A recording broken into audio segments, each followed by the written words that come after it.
तो अब लेकर आए हम आपके लिए एकदम फ्रेश नया नया ताजा प्यारा प्यारा AS4 again standard in the category B standard करके, बराबर ना। एकदम सुनो मेरी बात ध्यान से, मैं क्या बोल रहा हूं। और आपका जो क्वेश्चन टाइप है वो है थ्योरी, बराबर, एकदम बराबर। अरे तो मैं कौन हूं सर? पहले तो मैं, hi, this is professor CR Dinesh Sharma from एंडोमेट and I welcome you all to this amazing and phenomenal revision series of this accounting standard, जहां हर एक अकाउंटिंग स्टैंडर्ड को बारीकी से धीरे धीरे सारे इंपॉर्टेंट क्वेश्चन कवर करते हैं। अब सुनना मेरी बात ध्यान से, मैं आपको क्या बोल रहा हूं, एक मिनट।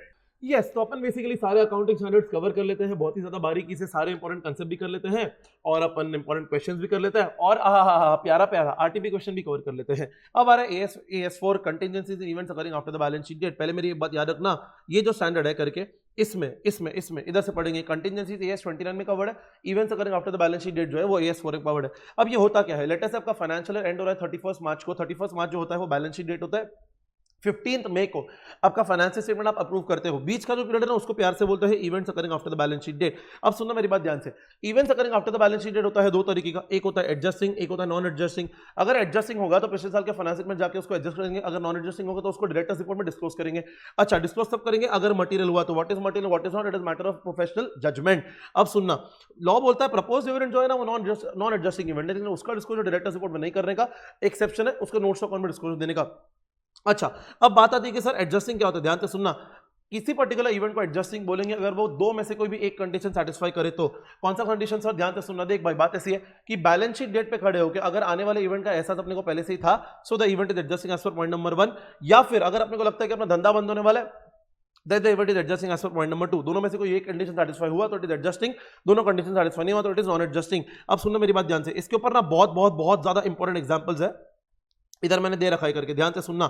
ये देखो पहला एग्जांपल क्या है करके, लेटेस्ट से अपना जो ड्यूरेशन है करके, उस पीरियड में ना डेटर इंसॉल्वेंट हो गया करके, डेटर इंसॉल्वेंट हो गया, इवेंट क्या बोलोगे, एडजस्टिंग नॉन एडजस्टिंग? तो मैंने आपको सिखाया था एडजस्टिंग होता है, क्योंकि देख भाई डेटर ऐसा मुंह उठा के कभी भी ऐसा इंसॉल्वेंट नहीं हो जाता करके, कभी भी मुंह उठा के ऐसा इंसॉल्वेंट नहीं होता करके। डेटर इंसॉल्वेंट हुआ उसका मतलब ऑलरेडी बैलेंस शीट डेट पे वो इंसॉल्वेंट था, बराबर। जिस दिन वो इंसॉल्वेंट ना, that just provide just an additional evidence that he was already insolvent on the balance sheet date, it is an adjusting event. लेकिन दूसरा एग्जांपल मैंने आपको ये बताया था कि लेटर से फ्यूचर में डेटर इंसॉल्वेंट हो गया, फ्यूचर मतलब कभी बैलेंस शीट डेट के बाद और फाइनेंशियल अप्रूवल के पहले अगर डेटर इंसॉल्वेंट हो गया, और डेटर इंसॉल्वेंट इसलिए हुआ क्योंकि उसके गोडाउन में आग लग गई, तो अपने को बैलेंस शीट डेट पे खड़े होकर इस बात का कोई एहसास नहीं था, so the event is non adjusting. अब सुनना मेरी बात ध्यान से, मैं क्या बोल रहा हूं, देख तीसरा वाला क्या था कि लेटेस्ट से 7 अप्रैल को आपके गोडाउन में ना चोरी वगैरह हो गई करके, और आपने उसको डिटेक्ट कब किया करके, बराबर, आपने उसको डिटेक्ट कब किया करके, ध्यान से सुनिए, देखिए यहाँ पे लिखा है करके, एंड आपने 7 अप्रैल को डिटेक्ट किया करके। चोरी कब हुई? 7 अप्रैल को। डिटेक्ट कब हुई? 7 अप्रैल को करके। तो बैलेंस शीट डेट की अपने को पता था कि ऐसा कुछ होने वाला नहीं, सो the event is non adjusting करके, बराबर। अच्छा, उसके बाद मैंने क्या बोला कि 15 मार्च को ना, ये चौथा एग्जाम्पल कि लेटेस्ट से आपने 15 मार्च को ना क्या कर दिया, प्रॉपर्टी बेच दिया करके, पोजेशन आपको मिल गया करके, लीगल फॉर्मेलिटीज ट्रांसफर हो गया, रजिस्ट्रेशन के लिए उसने आपको बाद में बुलाया, कब बाद में बुलाया? 10 अप्रैल को करके। तो पता ही था ना कि रजिस्ट्रेशन होने वाला है करके, तो बैलेंस शीट डेट पे खड़े होकर अपने को पता था कि भैया रजिस्ट्रेशन होने ही वाला है, सो द इवेंट इज एडजस्टिंग। अब सुनो मेरी बात ध्यान से, मैं क्या बोल रहा हूं करके, देख उसके बाद क्या लिखा कि लेटर से 12 मार्च को रिलायंस जो है ना नेगोशिएशन प्रोसीडिंग में एंटर कर रहा है कि वो लेटर से बिग बाजार को अक्वायर करने वाला है। 15 अप्रैल को उसने क्या किया, उसको फाइनल पेमेंट करा करके। अरे नेगोशिएशन प्रोसीडिंग में जा रहे हो, उसका मतलब ये थोड़ी कि एक्चुअली अक्वायर करने ही वाले हो, तो बैलेंस शीट डेट पे खड़े होकर अपने को नहीं पता था कि भैया अक्वायर करने वाले कि नहीं करने वाले, सो the event is non adjusting. अच्छा, उसके बाद क्या लिखा मैंने बोला सुन मेरी बात ध्यान से, मैं क्या बोलूं, देख 4 अप्रैल को लेटर से अपने को पता चला कि चोरी 25 मार्च को हो गई। अरे वाह, 4 अप्रैल को पता चला कि 25 मार्च को हो गई, तो बैलेंस शीट डेट पे खड़े होके अपने को पता था कि देख सुन मेरी बात ध्यान से, बैलेंस शीट डेट तक आपकी चोरी हो चुकी थी। चोरी डिटेक्ट होना is just a condition that existed on the balance sheet date, the event is adjusting. अब सुन मेरी बात ध्यान से, लास्ट वाला क्या बोलता है, लास्ट वाला ये बोलता है कि देख 15 मई को, 15 में मतलब कभी, for example financial statement approval date ना, अगर आपको याद होगा अपने एग्जांपल में फाइनेंशियल स्टेटमेंट अप्रूवल डेट क्या था, 5 मई 2022, year end balance sheet date क्या था, 31 मार्च 22 करके, तो बीच का जो पीरियड है उसको बोलते हैं events occurring after the balance sheet date. अब सुनना मेरी बात ध्यान से, मैं क्या बोल रहा हूं, ये देख 15 मई को अपन ने क्या करा, 15 मई को ना, जैसे कि आप ऐसे समझो कि चोरी हुई 25 मार्च को, लेकिन आपने डिटेक्ट 15 मई को किया करके, तो the event is neither adjusting non adjusting, it is out of scope of standard. अरे कैसे सर, अरे कैसे सर, अरे बेटा द इवेंट इज इसलिए out of scope of standard because of financial approval date जा चुका है करके, तब काहे का एडजस्टिंग काहे का नॉन एडजस्टिंग, खत्म। अब सुनना मेरी बात ध्यान से, मैं क्या बोल रहा हूं, इसके लिए ना आपको मैं 2-3 सम कराऊंगा। ये देखो, एक तो ना अब ये वाला आ जाओ करके, क्वेश्चन नंबर 1 का ये वाला पार्ट करके, बराबर। ये क्या बोलता है, fire occurred in the godown on April 1 damaging huge quantity of stock करके। देख भाई मेरी बात सुन करके, बराबर, आपका ईयर एंड डेट क्या है 31 मार्च, फाइनेंशियल स्टेटमेंट अप्रूवल डेट क्या है 30 सितंबर, तो बीच का जो पीरियड होता है उसको बोलते हैं इवेंट करेंगे after the balance sheet day. यहाँ पे ना 1 अप्रैल को एक कारनामा हो गया करके जिसके कारण मेरा ह्यूज क्वांटिटी ऑफ स्टॉक जल गया। अरे स्टॉक जल गया इसका मतलब ये नहीं कि तेरा धंधा बंद हो गया। पहले तो देख बैलेंस शीट डेट पे खड़े होकर आपको पता था कि आग लगने वाला है, नहीं तो पॉइंट नंबर 1 चौकड़ी करके बराबर पता होता तो पॉइंट नंबर 1 टिकड़ी करते एडजस्टिंग का, क्या आपका धंधा बंद हो रहा है, नहीं अरे स्टॉक जला है, स्टॉक जला मतलब ये थोड़ी होता है कि धंधा बंद हो रहा है, तो पॉइंट नंबर 2 भी चौकड़ी, इट इज नॉट एडजस्टिंग, खत्म। अब मेरी बात सुनना ध्यान से, ये देख एक और क्वेश्चन करने का, होमवर्क सेक्शन में ना एक क्वेश्चन है करके, ध्यान से सुनना। किधर गया,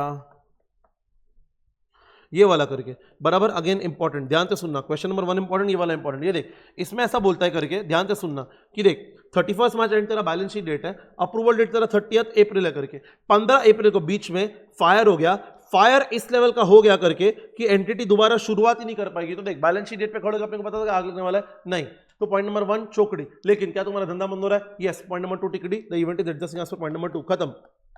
अब सुन मेरी बात ध्यान से, मैं क्या बोला हूं, ये देख ये वाला क्वेश्चन करेंगे, ध्यान से सुनना, ये वाला क्वेश्चन नंबर 5 इंपॉर्टेंट बराबर। इसमें क्या होता है ध्यान से सुनना, देख मैं आपको बताता हूं करके, ये देख इसने अगर लिखा होगा तो सीधा इसके नोट से करा दूंगा, मजा आ जाएगा, नहीं तो देख क्वेश्चन नंबर 5 ना पहले आप मेरे साथ लिख लो करके, देखो हुआ क्या है, ध्यान से सुनो, आपको मेरे साथ लिखना पड़ेगा, लिखो मेरे साथ, question number 5 of my class work section, it is important बराबर ना, ध्यान से सुनना, इट इज इंपॉर्टेंट, ध्यान से सुनना मैं आपको क्या बोल रहा हूं। ये देखो ऐसा है करके कि चेक्स डेटेड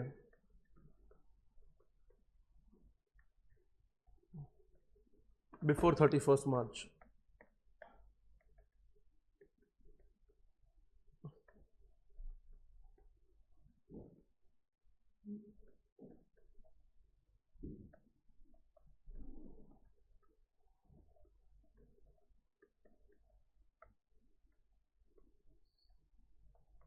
खाली मेरे साथ आप लिखते रहो, आपको सब कुछ समझ जाएगा।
अरे लिखते रहो आप मेरे साथ, मस्त टेंशन मत लो, 2 मिनट के अंदर पूरा क्वेश्चन समझा दूंगा, 3 ही क्वेश्चन इसमें इंपॉर्टेंट है, बाकी सब बहुत इजी है।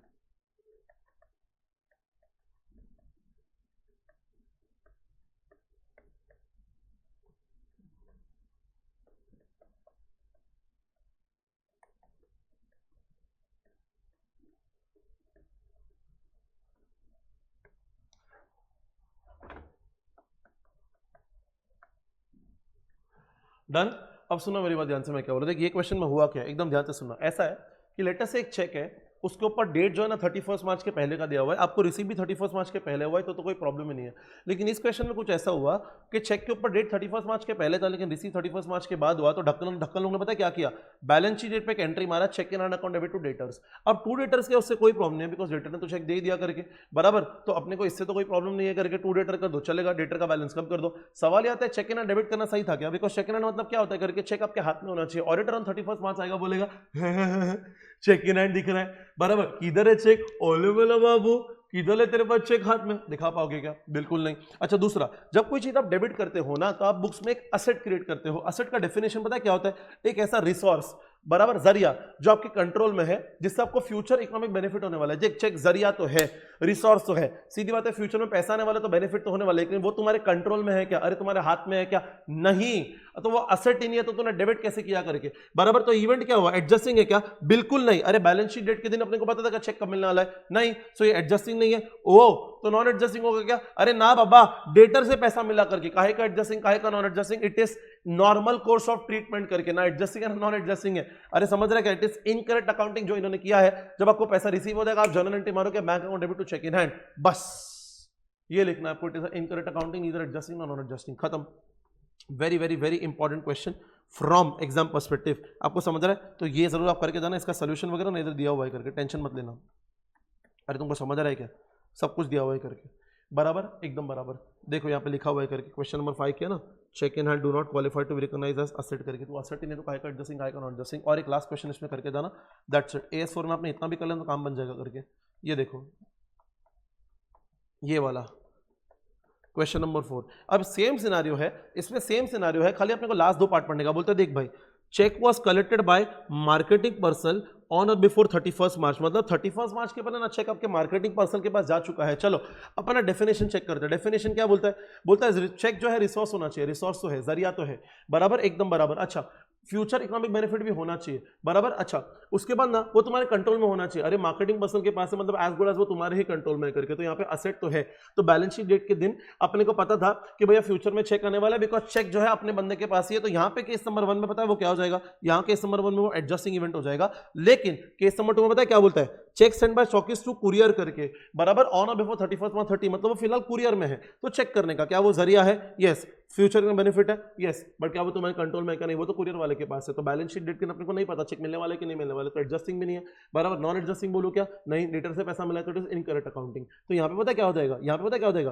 Case number 1 is adjusting and case number 2 will be incorrect accounting. आपको समझ रहा है क्या मैं क्या बोला? आप टेंशन मत लेना करके। यहाँ पे नीचे सोल्यूशन जो है वो गायब हो गए हैं, बट आपको जो मैं नोट्स वगैरह दूंगा उसमें सोल्यूशन भी होगा। डन, खत्म। इतना तो आपको करके जाना पड़ेगा AS4 के लिए करके। अब इसका एक बार RTP एक बार अपन देख ले। अगर अगर अगर अगर ये देख, बराबर, ये वाला क्वेश्चन काफी चिंदी क्वेश्चन है। देख क्या लिखा हुआ है, ध्यान से सुनना। ये देख, Surya limited follows the financial from April to March, it has provided the following information करके, बराबर। तो ईयर क्या है आपका? अप्रैल टू मार्च है करके। अ suit against the companies advertisement was filed by the party on 5 April claiming damages of 5 lakh करके। अब सुन, ये किसी ने आपके ऊपर सूट वगैरह फाइल किया ना, ये बेसिकली कंटिजेंट लाइबिलिटी है करके, बराबर।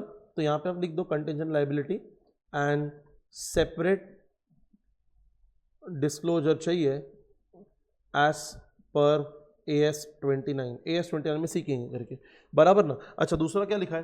कंपनी ने प्रपोजल भेजा कि उसको इमोल प्रॉपर्टी बेचना है कभी? मार्च 23 में। Book value property is 30 lakh से करके। डीड वाज रजिस्टर्ड ऑन 15 अप्रैल 23 करके, बराबर ना। अब सुन मेरी बात ध्यान से, मैं क्या बोल रहा हूँ करके, मार्च 23 में प्रपोजल वगैरह बेच चुके हो करके, बराबर, और फ्यूचर में रजिस्ट्रेशन हो चुका है। तो आप प्रपोजल बेच रहे हो, मतलब नियत बहुत क्लियर थी कि आपको इसको सेल करना ही है करके। रजिस्ट्रेशन पॉइंट एडिशनल एविडेंस करके, standing on the balance sheet the event is adjusting करके। आपको समझ रहा है मैं क्या बोल रहा हूँ करके। देखो इसका सोल्यूशन नीचे चेक करते हैं, 14 नंबर का है, बराबर। ये देखो,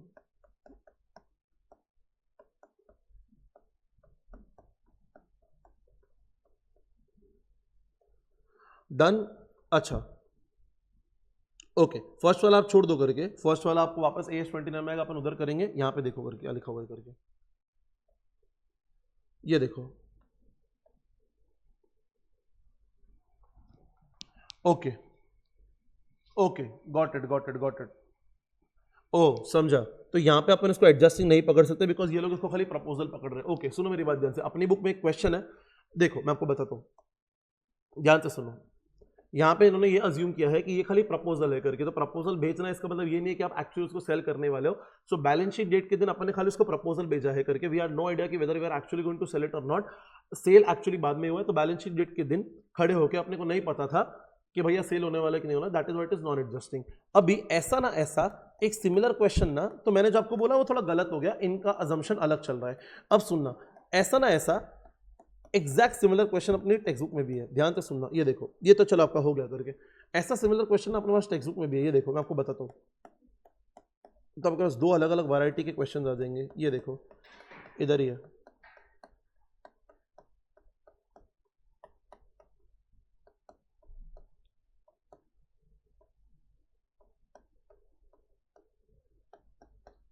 किधर गया,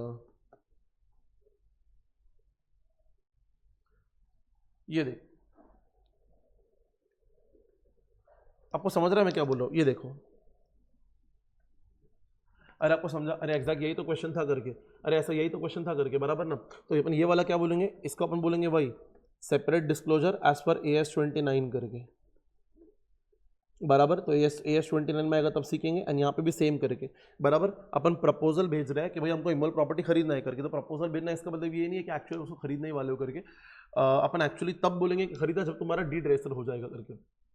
आपको समझ रहा है कि मैं क्या बोल रहा हूँ करके, अरे समझ रहे हैं कि मैं क्या बोल रहा हूँ। प्रपोजल वर्ड लिखा ना, दैट इज वाई करके। सो बैलेंस शीट डेट के अपने को नहीं पता था अपन खरीदने वाले कि नहीं खरीदने वाले, that is white is non adjusting event. लेकिन तो ये क्वेश्चन एक्जैक्टली सिमिलर आरटीपी से है, तो अपने ये वाला भी कर लिया और अपने बातों बातों में आरटीपी वाला भी कर लिया करके। लेकिन एक क्वेश्चन ना, जैसे मैं आपको बोला था, ये देख, just let me figure it out, इधर है करके,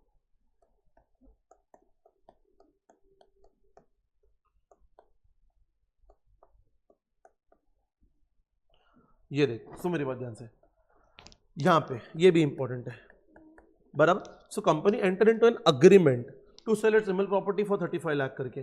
property was shown in the balance sheet, agreement to sell was concluded 15 फरवरी करके। You are required to state with reason how this event will be dealt with. अब मेरी बात ध्यान से सुनना, वहां पे ना, वहां पे प्रपोजल वर्ड था करके, मतलब प्रपोजल रखा है, उसका मतलब ये नहीं है कि अपन एक्चुअली सेल करने ही वाले, तो बैलेंस शीट डेट में कोई आइडिया नहीं था करके। जब एक्चुअली सेल हुआ तब अपने बोला अरे वेरी गुड सेल हो गया, सो बैलेंस शीट डेट के दिन अपन बोलेंगे नॉन एडजस्टिंग इवेंट। लेकिन यहाँ पे तो अपन एक्चुअली अग्रीमेंट साइन कर दिया है, अग्रीमेंट के ऊपर एंटर कर चुके हैं to sell the property. Registration खाली बाद में हुआ है, तो registration provides an additional evidence कि भैया हाँ सेल हो चुका है। तो ये वाला जो आंसर है ना, यस, ये आपका एडजस्टिंग है करके। तो ये आपको वर्ड देखना पड़ेगा, अगर आपका अग्रीमेंट वर्ड हुआ तो इट इज एडजस्टिंग करके। देखो मैं आपको दिखा दूं, क्वेश्चन नंबर 7 करके, ये देखो, एडजस्टमेंट करके इज नेसेसरी, मतलब एडजस्टिंग है करके, बराबर। तो मैं आपको वही बोला था, ये देखो, अगर अग्रीमेंट वगैरह वर्ड हुआ तो इट इज एडजस्टिंग करके, बराबर। तो this question is also important, question number 7 of class work section. And ये जो आरटीवी का क्वेश्चन है, कौन सा वाला, ये वाला करके, दिस ऑल्सो इंपॉर्टेंट। यहाँ पे प्रपोजल वर्ड है तो अपन क्या बोलेंगे, नॉन एडजस्टिंग करके। एंड यही अपन ने आरटीवी का क्वेश्चन भी बातों बातों में, it was exactly same only करके, ये भी कर लिया, खत्म। यहाँ पे तुम्हारा एक और प्यारा प्यारा राज दुलारा, कौन सा स्टैंडर्ड, AS4, खत्म विथ आरटीपी, डन। तो इसी के साथ तुम्हारा AS4 भी खत्म होता है। मिलते हैं अपन अगले वीडियो में, तब तक आप क्या करोगे, इसको सब्सक्राइब करके रखना, लाइक करना, कमेंट करना, जो करना है करना करके, बराबर ना था, बस और बच्चों तक पहुंचना चाहिए, कमेंट डाउन जरूर करके रखना, done, yes. So will meet in the next video, bye bye, see you, take care.